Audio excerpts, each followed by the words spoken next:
नमस्कार। अनगिनत वीरांगनाओं ने देश की आजादी के लिए सहर्ष बलिदान किया। अधिकतर ये गुमनामी के अंधेरे में खो गई।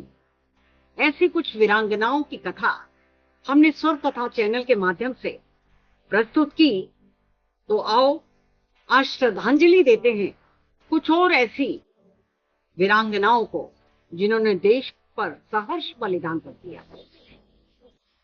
जी हाँ, मूलमती।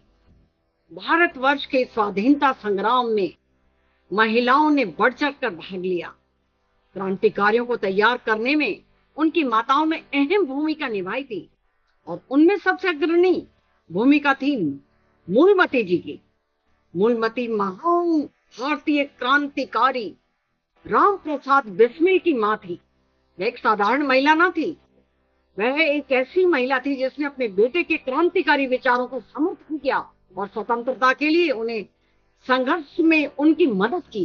बिस्मिल ने 1928 में भगत सिंह, चंद्रशेखर आजाद, अशफाक उल्लाह खान, राजगुरु और अन्य के साथ प्रसिद्ध रूप से हिंदुस्तान सोशलिस्ट रिपब्लिक एसोसिएशन का गठन किया और बाद में उन्हें 1918 के प्रसिद्ध मैनपुरी षड्यंत्र के मामले में और 1925 के काकोरी कांड में उनकी भूमिका के लिए गिरफ्तार कर लिया गया और गोरखपुर जेल में डाल दिया। बिस्मिल को फांसी के कुछ दिन पहले मूलमती अपने बेटे से मिलने गई थी और अपनी प्यारी मां को देखते बिस्मिल अपनी भावनाओं पर नियंत्रण न कर सके और फूट पड़े, लेकिन उनकी मां अडिग रही और उन्होंने बताया कि उनके जैसा बेटा पाने पर उन्हें गर्व है। बदले में उसने अपनी मां से क्या कहा जानते हो? वह मृत्यु से नहीं डरा, मृत्यु से नहीं रोया, बल्कि इसलिए रोया कि वह अपनी मां को फिर कभी ना देख पाएगा।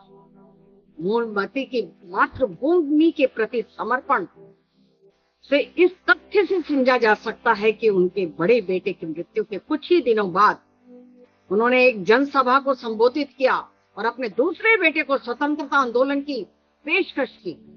यदि इन महान माताओं का बलिदान न होता तो आजादी सपना बस सपना ही बनकर रह जाता। उनके अटूट समर्थन और विश्वास के बिना राम प्रसाद बिस्मिल के पास अपने चुने हुए रास्तों पर चलने का संकल्प क्या भला हो सकता था?